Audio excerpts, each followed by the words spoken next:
దేవుని నామానికి మహిమ కలుగుగాక. ప్రియ దేవుని బిడ్డలారా, ప్రతి ఉదయకాలం ఈ దినం దేవుని వాగ్దానం చూస్తున్న ప్రియ దేవుని బిడ్డలందరూ ప్రత్యేకమైన వందనాలు. దేవుని బిడ్డలారా, మీ అందరూ బాగున్నారా? ప్రతి ఉదయకాలం వస్తున్న వాగ్దానం చూస్తూ దైవికంగా సిద్ధపడుతూ ఉన్నారా?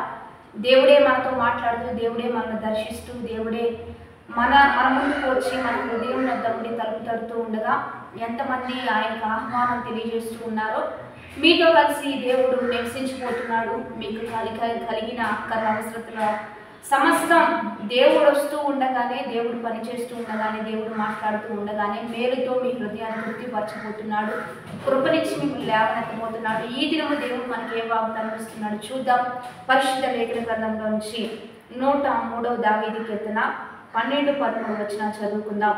పడమటికి తూర్పు ఎంత దూరమో ఆయన మన అతిక్రమములను మనకు అంత దూరపరిచి ఉన్నాడు. తండ్రి తన కుమారుల ఎడల జాలి పడినట్లు యెహోవా తన యందు భయభక్తులు గలవారి ఎడల జాలి పడును. ఈరోజు దేవుని బిడ్డలారా, దేవాతి దేవుడు మనకిస్తున్న బలమైన వాక్కు, మన అతిక్రమములు పడమటకు తూర్పు ఎంత దూరమో మనకి, మన పాపాలకి దేవుడు మనల్ని అంత దూరపరిచి ఉన్నాడు.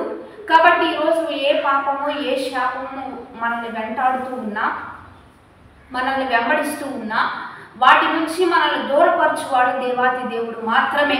ఎందుకంటే ఈరోజు పాపమునకు విడుదల, శాపానికి విమోచన ప్రభువైన యేసుక్రీస్తు మనందరి కొరకు శిలువ బలియాగం ద్వారా మనకు విడుదల, విమోచన ఆయన అనుగ్రహించాడు. కనుక ఆయన శిలువ బలియాగంలో ఉన్న గొప్ప త్యాగాన్ని జ్ఞాపకం చేసుకుంటూ, ఈరోజు పాపం వల్ల వచ్చు జీతం మరణం అయితే, మరి క్షమాపణ దేవుని యొద్దకు వచ్చి క్షమాపణ పొందుకోవడం వలన నిత్య జీవం అనే విషయాన్ని మనం గ్రహిద్దాం.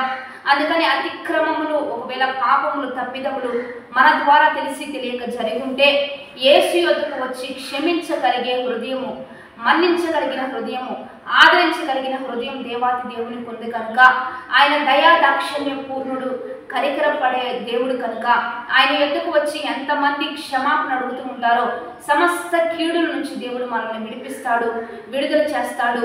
ఆయన యందు భయభక్తులు కలిగి నువ్వు నడుస్తూ ఉండగా నీ పట్ల దేవుడు ఏ కృపనిస్తాడు అంటే, ఒక తండ్రి కుమారుని ఎడల ఏ రీతిగా జాలి పడతాడో, సహజంగా శరీర సంబంధమైన తల్లిదండ్రులే బిడ్డలకు మంచి చేయాలి, మేలు చేయాలి, గొప్పగా ఉంచాలని ఆశపడుతూ ఉంటే, పరమ తండ్రి ఇంకా అంతకంటే గొప్ప ఈవులు, అంతకంటే గొప్ప ప్రణాళిక నీ పట్ల, నా పట్ల కలిగి ఉన్నాడు. కనుక మన పట్ల దేవునికి గొప్ప ప్రణాళిక ఉంది, గొప్ప ఉద్దేశాలు ఉన్నాయి. నీ పట్ల దేవుని ఉద్దేశం గొప్పది కనుక, ఆయన ఆలోచనలు గొప్పవి కనుక ధైర్యం తెచ్చుకుందాం, విశ్వాసంతో ముందుకు వెళ్దాం. జీవితం పతనం అయిపోయిందని, పాడైపోయిందని, ఇక నాకే దీవెన లేదని ఒకవేళ కృంగిపోతూ ఉంటే జాలి పడే దేవుని యొద్దకు వద్దాం.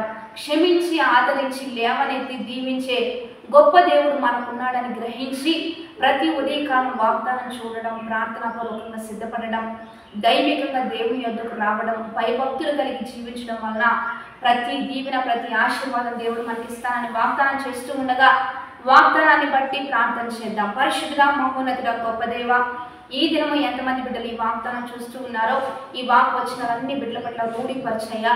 మా అతిక్రమముల వలన, మా పాపముల వలన నీవు నీ మీద వేసుకొని బలి అయ్యావు, విడుదలిచ్చావు, విమోచన ఇచ్చావు. మేము ఉండవలసిన స్థానంలో నువ్వు ఉన్నావు, నీవు ఉండవలసిన స్థానంలో మమ్ములు పెట్టావు. ఈ రీతిని బట్టి ఎంతమంది ప్రభా నీకు దూరం అయిపోయారో వారందరూ నీకు దగ్గర అవ్వాలి. భయభక్తులు కలిగి, విధేయత కలిగి, విశ్వాసంతో, ఆత్మీయతో వారు ఇంకా ఫలాభివృద్ధిలోనికి నడిపించబడినట్లుగా, ఈ కృప అనేకులు పొందుకున్నట్లుగా సహాయం చేయమని, ఈ ఉదయకాల వాగ్దానం అనేకులకు దీవెనకరంగా, మేలుకరంగా ఉంచి నీ ఘనమైన నామానికి మహిమ తెచ్చుకోమని ప్రభువైన యేసుక్రీస్తు నామం పేరిట ఈ ప్రార్థనలన్నీ అడిగి వేడుకొని ప్రార్థిస్తూ ఉన్నాము గొప్ప తండ్రి, ఆమేన్.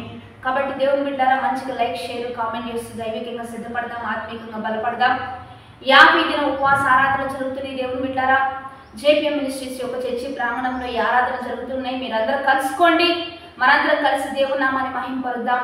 ఈ దినము ప్రత్యేకంగా 11వ ఉపవాస ఆరాధన. మీరందరూ కలుసుకోండి, మనందరం కలిసి దేవుని నామాన్ని మహింపరుద్దాం.